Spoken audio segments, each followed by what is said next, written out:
Hello, my name is Chris Pine. Welcome to my workshop. Several years ago, many years ago actually, probably more than I would like to admit, I was watching Norm Abrams on the new Yankee Workshop, and he made a project called the Shaker Wall Clock. Well, many years ago, I got this book as a Christmas gift, and it has the plans for that wall clock right there on the cover. I have always thought I'm going to make that project one day. And I just never have. I've done other things, I've done other projects, but I never got to making the Shaker wall clock. I got the wood. Looks ugly now. I got the plans. Let's see what we can do. Let's try and make this happen. Come along with me. I have gotten the wood planed down. Primarily the thicknesses are going to be 9/16 and half an inch thick. It planed up really beautiful, I think. And I need to start cutting pieces to the size that they need to be. So let's get on with that.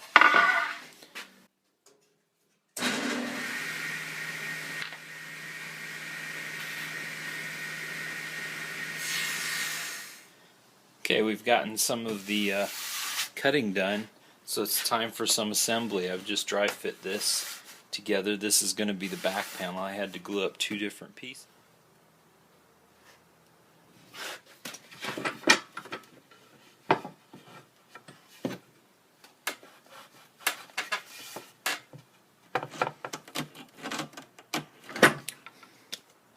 Okay, that ought to work. That ought to glue up the panel.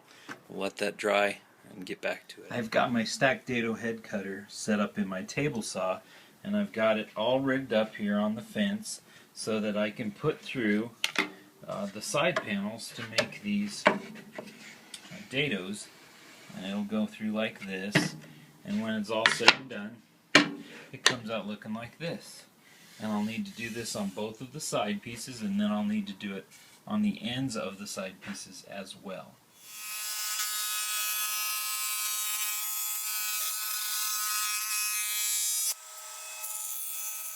If you will notice on the plans, there is a stop dado that sits at the front of the clock on the side here, on the inside of the front board there.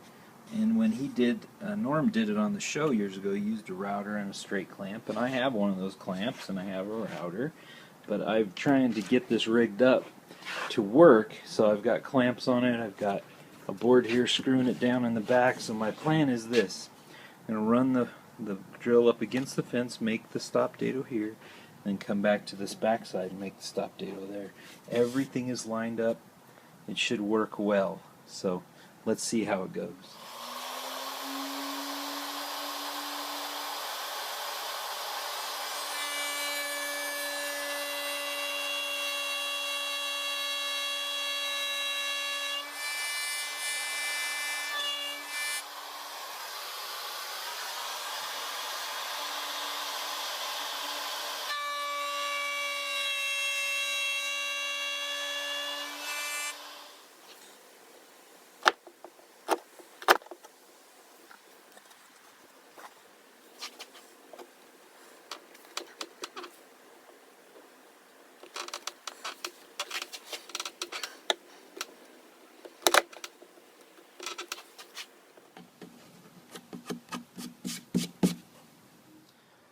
Okay, we're ready for some assembly now.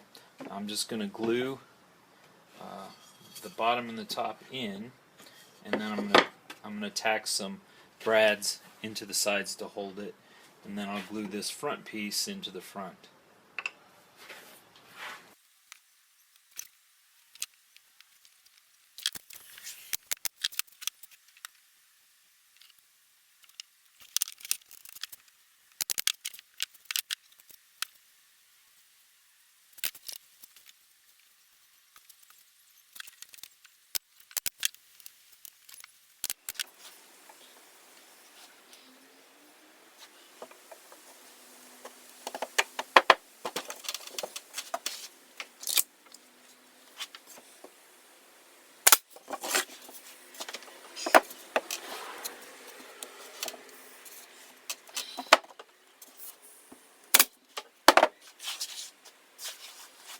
After glue up and some cleanup, some sanding, this is what our panel looks like. I think it's going to work very well for the back. And now we need to start cutting the back to fit the case.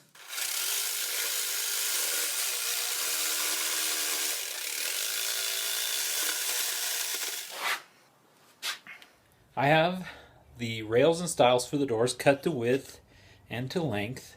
Now I need to put a rabbet on the inside edge of all those pieces. So I will do that with my dado head cutter at the table saw.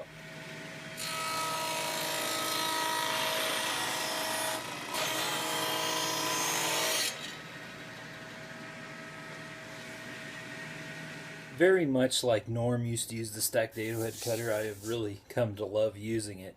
So to cut the tenons on the door pieces, I am going to use the stack head cutter that's already in here from when I cut the rabbet, and I'll just move it over and nibble away at what's at the end to get the tenon.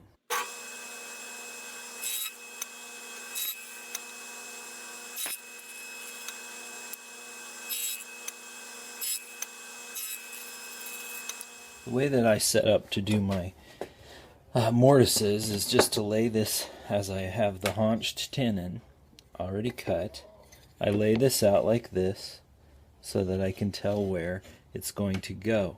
In this case, the tenon is right up against the shoulder of the rabbet, down into it. And what I do for that is the attachment, my mortising attachment on my drill press.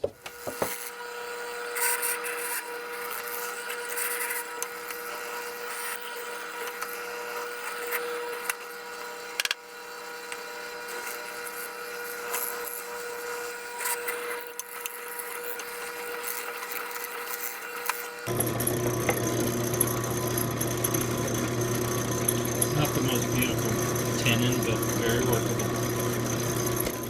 As you can see here, the mortise and tenon goes together like this, flat on the one side, but on the other side you have the rabbet to deal with. So what needs to happen is on the back side, you need to take the equivalent of that rabbet off of this so that it will sink down into the rabbet and the mortise and tenon will join up.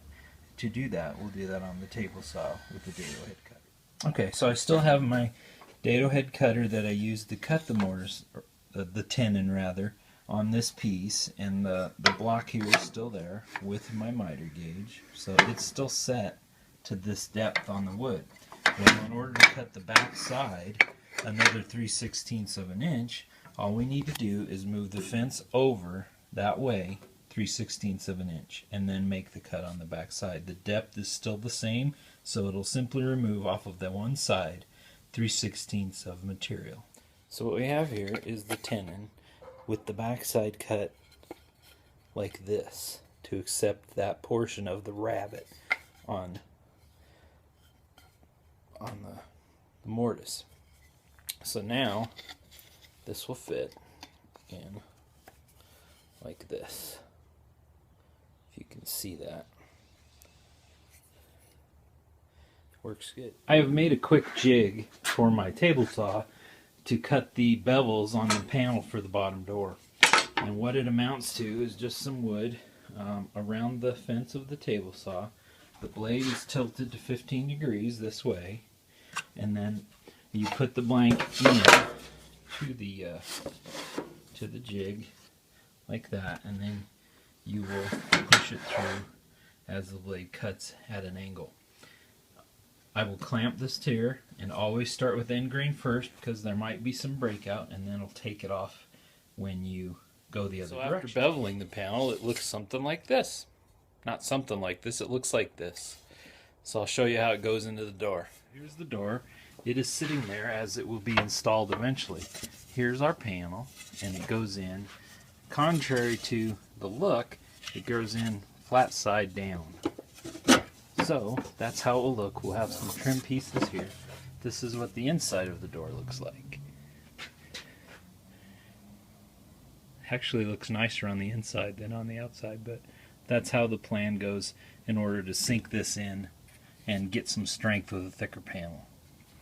Look at this profile and kind of get an idea of what I did to make the moldings. You round over a piece of wood, 1/4 inch round over, then I ripped it 1/4 inch from the edge on both sides because I've rounded over both sides. And I don't know, 3/8 of an inch deep. Now I will turn the piece this way, and we'll rip off a 1/4 inch to make the moldings 1/4 inch square on one side, and then round it over. So that should work. To fasten the back, Norm Abrams, he used brads, and he just shot them in to the side this way to allow for this back panel to expand and contract. I honestly don't like that way of doing it for a couple reasons. Number one, I don't think that's the most sturdy and secure way to do it. Although, I mean, you put enough brads in it, I suppose it would hold. I would like to have the option to remove the back panel if I need to. So what I'm going to do is put one screw in the middle on the top, or this is the bottom rather, and one on the top. And I've already drilled the holes, pre-drilled the holes, and gave it just a slight countersink.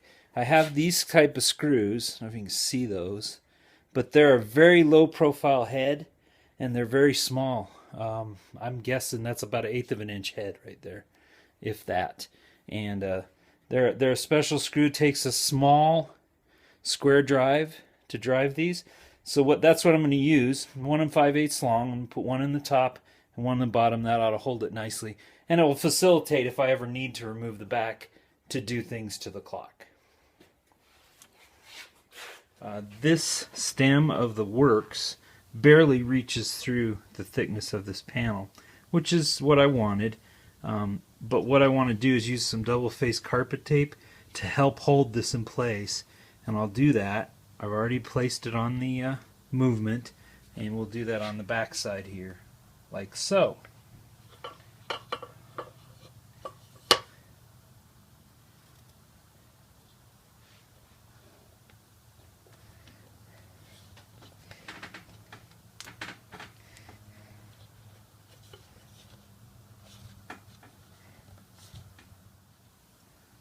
Okay, now the small hand gets pressed on.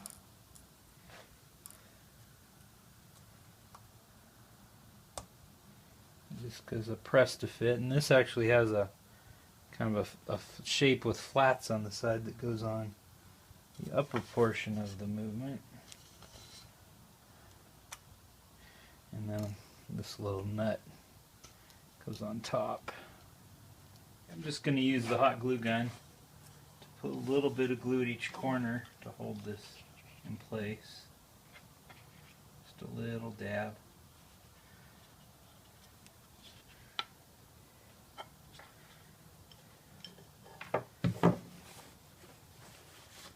One of my favorite parts is putting the finish on. I'm going to use Danish oil, and I've cleaned this, sanded this. This is the back panel, as you can see, and we'll start applying the finish.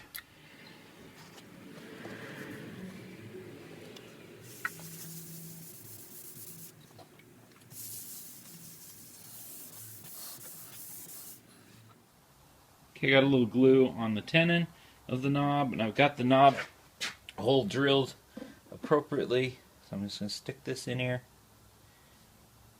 Okay, and just for a little extra, I drilled a screw hole from the back side, and it goes into the center of this. Okay, I'm preparing to install the glass. I installed the clock face. I had already mounted it like I had showed previously on the board, and I just tacked it in with a few brads. Now I'm preparing to install the glass in the clock face door, and just like the lower door, I have these moldings that will fit into the door. Maybe. Alright, maybe that one goes here. And I've already oiled these, so I don't have to do that with the glass installed. Okay. This door has just a little bit of twist to it, and I'm noticing as I push these moldings in that the glass is actually straightening it out a little bit, so I suppose that's a good thing. So we will just tack these in with some brads. I know that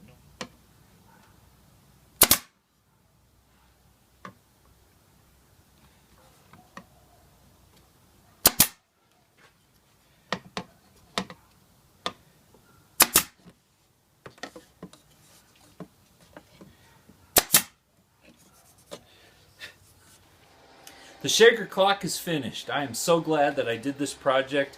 After all these years of wanting to do it and putting it off, I'm glad I finally did it. And I know it's going to add a lot to my home. I would encourage you, if you think this is beyond your talents or your skills, I would say baloney. You can do this project. This is not that difficult of a project. I did it, as I mentioned in the beginning, from the book by Norm Abrams, mostly shaker. As you saw, I made a few changes along the way. You could make your own changes. You could make this project. I would love to see many of you do that. Please subscribe to my channel if you haven't done so. I'd appreciate a like on the video if you would. I'm so glad you came along with me. Thanks for watching. My name is Chris Pine.